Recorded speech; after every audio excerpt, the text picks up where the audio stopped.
This recording was produced by Oregon Trail Baptist Church.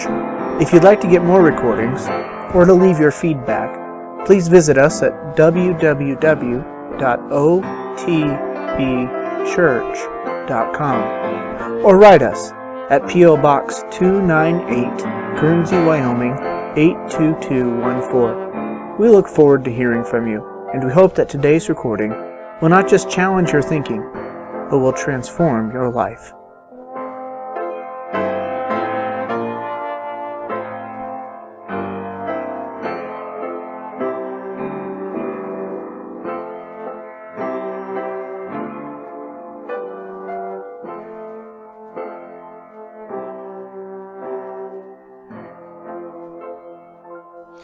All right, so we're at Exodus 32, and since we're going to try to pare it down on time, let's jump into verse 15 here.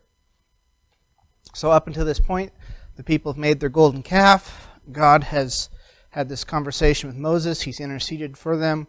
And now Moses is doing what God said. He's going down the mount. Verse 15 of Exodus 32. And Moses turned and went down from the mount, and the two tables of the testimony were in his hand. The tables were written on both their sides. On the one side and on the other side were they written. And the tables were the work of God, and the writing was the writing of God, graven upon the tables. And when Joshua heard the noise of the people as they shouted, he said unto Moses, There is a noise of war in the camp.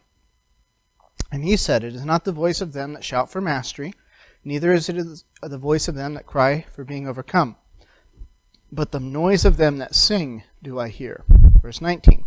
And it came to pass, as soon as he came nigh unto the camp, that he saw the calf and the dancing, and Moses' anger waxed hot, and he cast the tables out of his hand, and brake them beneath the mount. And I'll pause there, we'll go and pray, and as we continue through, we'll catch highlights of the chapter. Lord, we thank you for your word, and as we look into it this morning, we ask that you would open our hearts and minds to truth. Would you help us to glean truth from this passage in your Son's name? Amen. So here's Moses coming down the mountain, and there's this really funny verse. It's odd to me because it's so redundant. Okay, look at verse 16. And the tables were the work. I'm sorry, verse 15. The second part. I'm just going to read the whole thing. And Moses turned and went down the mount, and the two tables of the testimony were written in his hands. So what is he carrying? He's carrying two tablets or two stones, all right?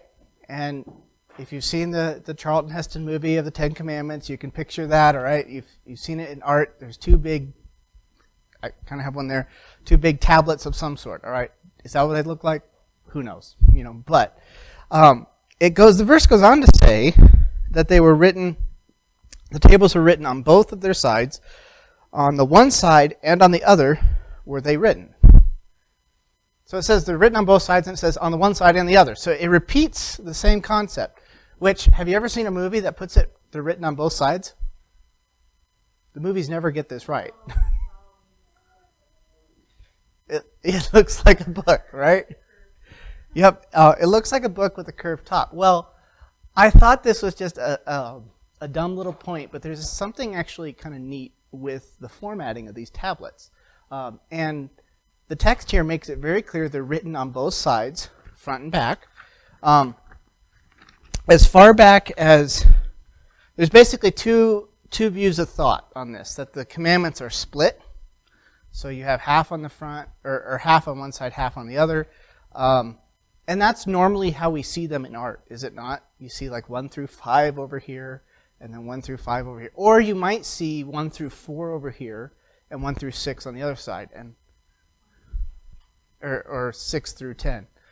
And why would they split it that way? Why would they split it differently? Okay, right, yeah. So there seems to be that division when we went through the Ten Commandments of the first 4 dealing with our relationship to God, the second 4 dealing with our relationship with others. So, I mean, that type of approach is as far back as Philo and Josephus, who were around the time of Christ, a little before, a little after. The earliest depiction we have of the Ten Commandments, mind you, this is a depiction, not a photograph, but in a 13th century Bible produced In Spanish, they have it by Jews was a picture of the Ten Commandments, and they have it split this way. But the text makes it very clear they're written front and back, right? So other scholars look at this and say, no, probably what's happening is both of these documents, both of these tablets are the exact same. Both of them are exact same copies. So it still may be split front to back. But everything on this tablet is one. Everything on this tablet is the exact same thing. Now, why would that be? Any ideas of why that might be significant? Okay, yeah, that would be true, but that's not. It's a good thought. These did get both, and both of them were broken. This is where a little bit of digging into culture and history it's interesting. So, it was common if you made a treaty or a document, you'd make two copies. Because this is not the age of the internet where you can go look it up on Google and both of you can see the copy. Okay? Even today we somewhat do this. When we did our paperwork for our mortgage on our house, we had a copy, the lawyer had a copy, and the other party had a copy, and I think he might have filed a copy at the courthouse or something. I'm not. Well, yeah. So everybody kind of had their own copy, right? Was it the same document? Same terms and agreements? Yes, better be, which is why, yeah. But you had to sit there and sign through and make sure all those copies were the same. Well, back when they did treaties, they'd make two copies, and then it's interesting, they would actually take those copies, and so if you're an Egyptian, you would put it in the house of your god, and then if you were from Canaan, you would put it in your god's temple. So your gods, quote unquote, whoever you're worshiping, they're the ones that see the treaty, and they're the ones that actually know what's happening in Egypt, because you don't know if they're violating or not. So it was like, it was a way both parties had a copy, and they testified to each other. Now this is where it gets interesting. Where do both of the Ten Commandments get put? Yes, I know Moses smashes his set, but where do both sets get put? Ark of the Covenant, which becomes called the Ark of Testimony, right? So it's as if there's something going on here that God is, he's using what they're used to with these copies of treaties between each other. He's using what they're familiar with, but he's doing something unique here. Both of them are going into the Ark of the Covenant. Where is the place that God dwells among his people? It's in the temple or above the ark, right? Where do the people come to commune with him? Right there at the temple of the ark. So both copies, both his copy and their copy, could be there in the ark. Now, again, guys are kind of split on this either way. We for sure know Hollywood got it wrong because Hollywood never puts it as, duplicated front and back. But anyway, that's just an interesting point. There seems to be a connection here, reminding God's people this is a legally binding contract of relationship. It needs to be written down. According to the ancient peoples, 2 copies were prepared, one for each party. In this case, God would allow his people to keep both the original and the duplicate, 2 copies, to remind Israel that they were bound to their covenant to the Lord. So, just a note there. I think it's significant that God is reminding his people in this way and working through things they understand, but twisting it and using it slightly differently and maybe highlighting some things. Comments, questions there? Oh.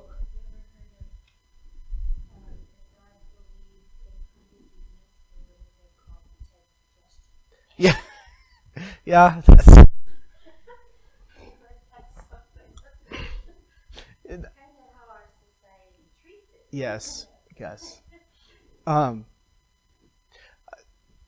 I don't normally.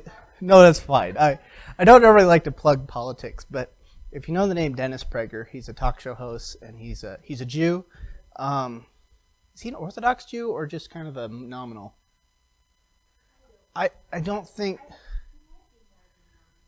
Yeah, he might be more than nominal, but he's not Orthodox. Like Ben Shapiro would be Orthodox anyway. But Dennis Prager did a video series on the Ten Commandments, which I thought would be kind of interesting with with just kind of the Jewish perspective, not to mention he's not like a Jewish rabbi or scholar, but his big theme, and I think he hit something really well here on the Ten Commandments, was this: if any society follows these as rules of law, they will produce a good society. And he kind of walks through each commandment and shows that if a society follows this principle and this command, it will become a good society. And anyway, it's well worth the series to watch. It's enjoyable. He definitely takes the Jewish division of the Ten Commandments. Interesting side note as well. If you count all the commands in the Ten Commandments, how many are there?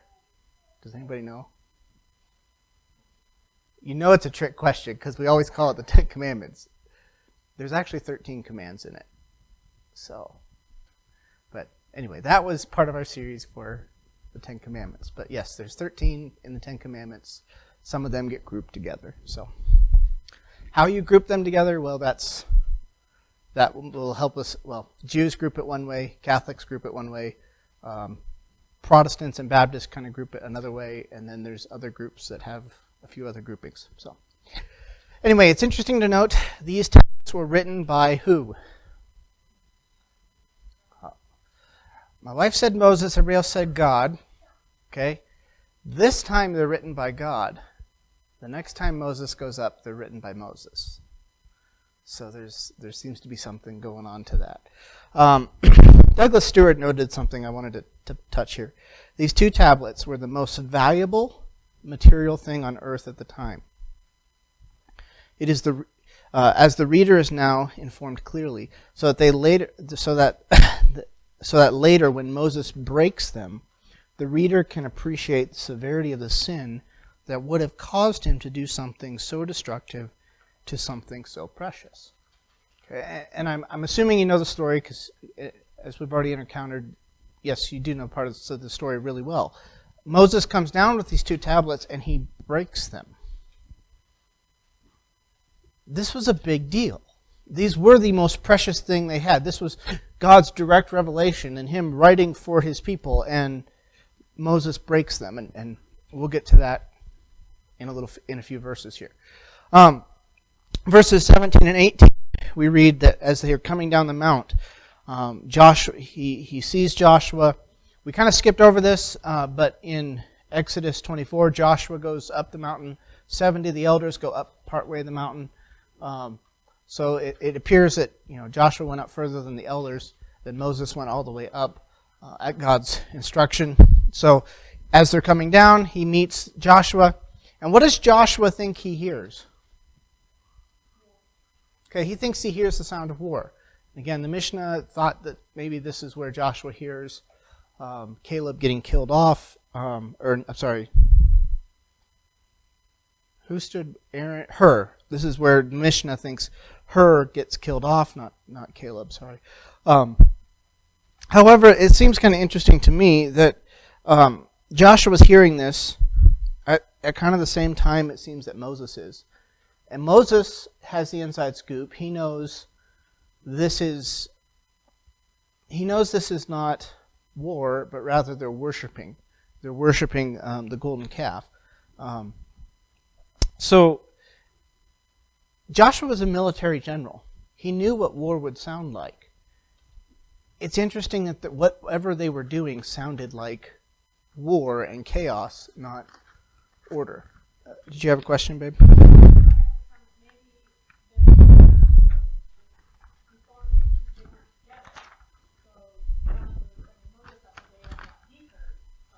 And that could be, Joshua presumably, if Moses went on up the mount, Joshua would be closer in proximity and been able to hear the war. But probably what he's hearing, partway through the quote on page 4, what Joshua and Moses heard probably was a mixture of sounds from such things as drunken singing, wild dancing, men shouting as they chased women, and women screaming as they were being chased, people fighting over food and drink, men and women fighting, men fighting over men, and women over women, and that sort of thing. That sort of shrieking that pagans thought appropriate to rousing the gods. Okay. Yes. So, what's that? Yes. Yes. And this is how the pagans worshipped their gods. This was part of that. Moses, then he hears the singing or revelry. And the reason I put both there, our translation, the King James, has singing here.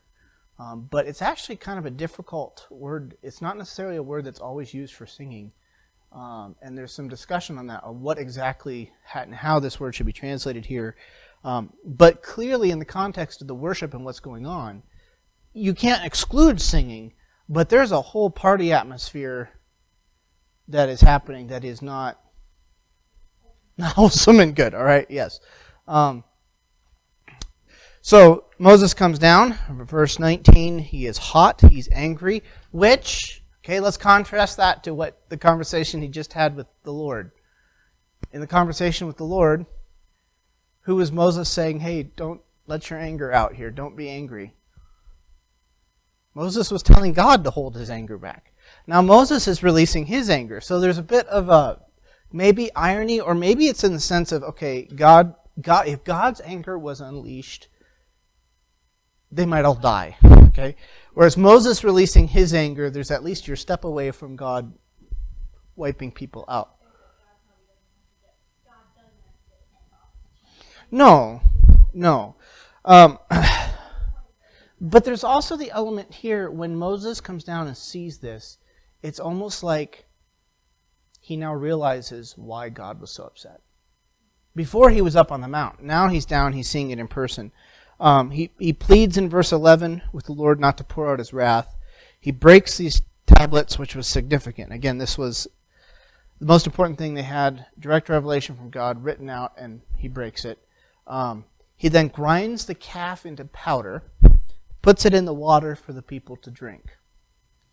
Now, I don't know how he did this grinding of the calf into powder.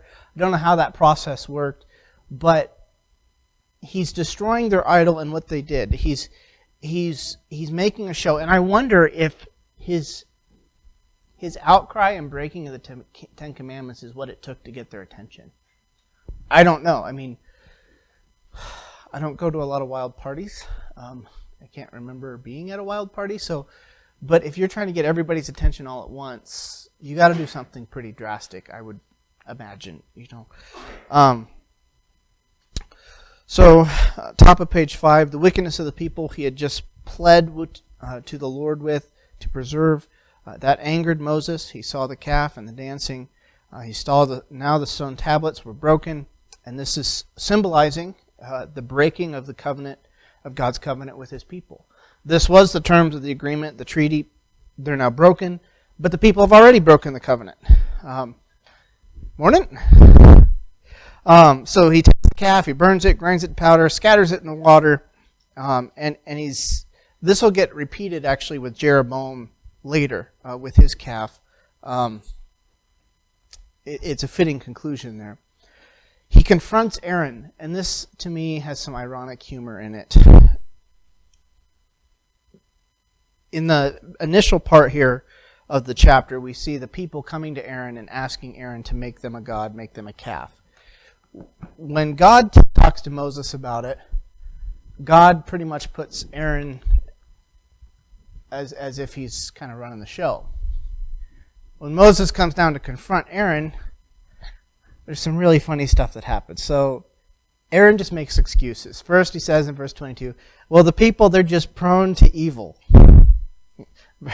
And Aaron said, let not the anger of my Lord wax hot, knowing that the people, they are set on mischief. You knew they were going to do this. Secondly, he said they didn't know what happened to Moses. Okay, well, who else went up the mountain with Moses? Joshua and the 70 elders. Aaron and Hur were left there in the camp to be responsible for the people. Not really a good excuse here. And then the last one is just, he tells them, I gathered the gold, I threw it in the fire, and this thing jumped out.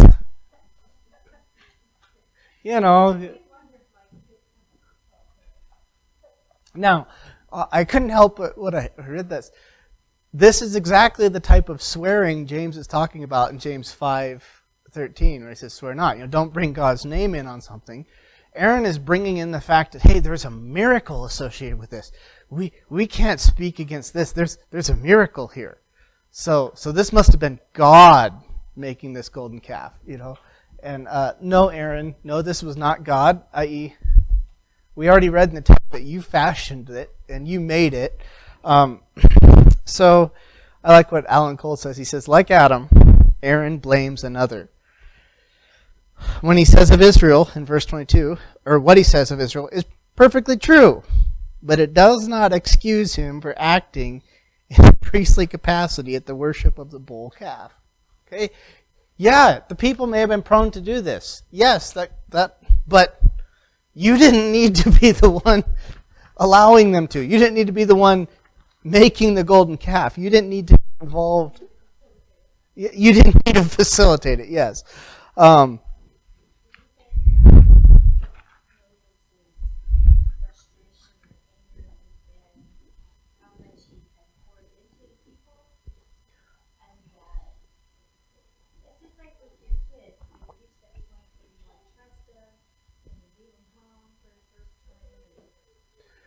I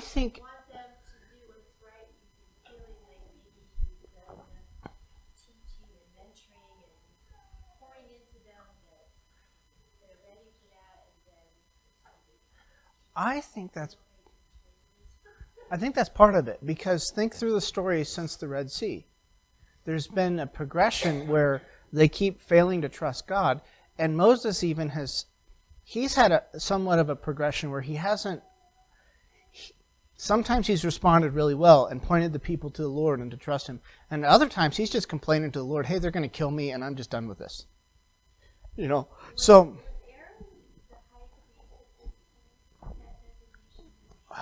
Well, that's going to be a big debate, actually. So the high part of that is in the chapters before this, but then there's several issues at play that get complicated real quick. But one is Moses hasn't come down the mountain with these instructions yet. So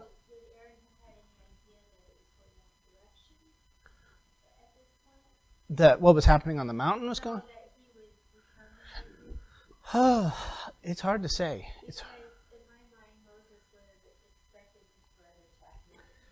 Yeah. Yep. Right. And see, this kind of again plays. And this kind of goes back to the point that Aaron maybe was not even supposed to be here, except for God allowed Moses to bring Aaron in and bring him along and bring him into this position, and it becomes nothing but a thorn in the flesh. Because again, later Aaron's going to have a coup with Miriam, and the two of them are going to resist Moses again, and it's just like, I think so. I think that's that hasn't happened yet. No. Right. So, an interesting and side note, but pulling into that, Aaron and Moses are both of the tribe of Levi, right? This story and this incident puts the tribe of Levi in, it's like the catalyst that throws that tribe into the priestly role. Because as they send, so Moses begins initiating judgment, and he's dealt with the golden calf and everything else. But then God initiates judgment. And from verse 25, it's something God had told Moses to do, but he sends people through the camp, killing off the instigators of this calf worship. So the people who were instigating and leading it. And 3,000 people died. Who were the people running through the camp with swords killing people? The Levites. So when Moses draws the line in the sand and says, okay, who's on the Lord's side? Who's going to make a stand with the Lord? It's the Levites who step up to that role and position. Oh, that was me. Sorry.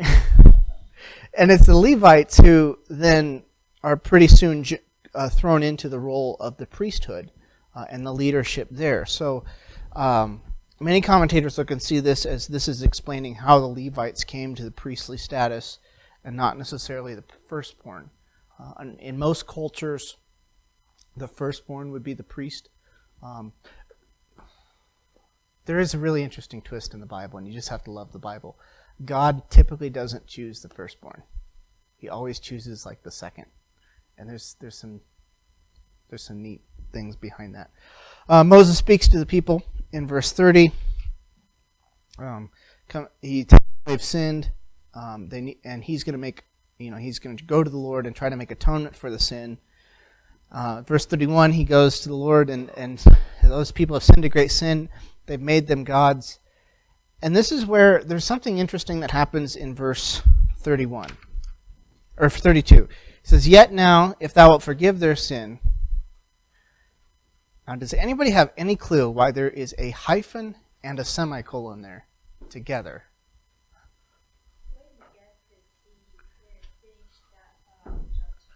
Dead on. Dead on. Okay, so we don't use punctuation the same way they did back in 1611. And so the King James uses some older punctuation here that's not as normal today. But that's exactly what's happening. Moses is starting a thought, and then he just stops that thought and just goes on with something else. So let's look at those two thoughts. He says, "If thou wilt forgive their sins," he says, "and if not, blot me out." Just blot me out, I pray you, out of thy book which thou hast written. Which, if Moses is getting fed up with the people, which I think he kind of is, he still has great compassion and concern and care for the people. He wants to see God preserve them. But remember, Moses has a wife down in the camp, and kids, and family, and friends. Everybody he knows is down there. Yes. And here's somewhere where we see a great truth about God in verse 33. And the Lord said to Moses, "Whoever has sinned against me, him will I blot out of my book." Okay, those who committed sin were punished. Those were the ones that were dealt with. God doesn't punish person B for person A's sin. That's not how it works.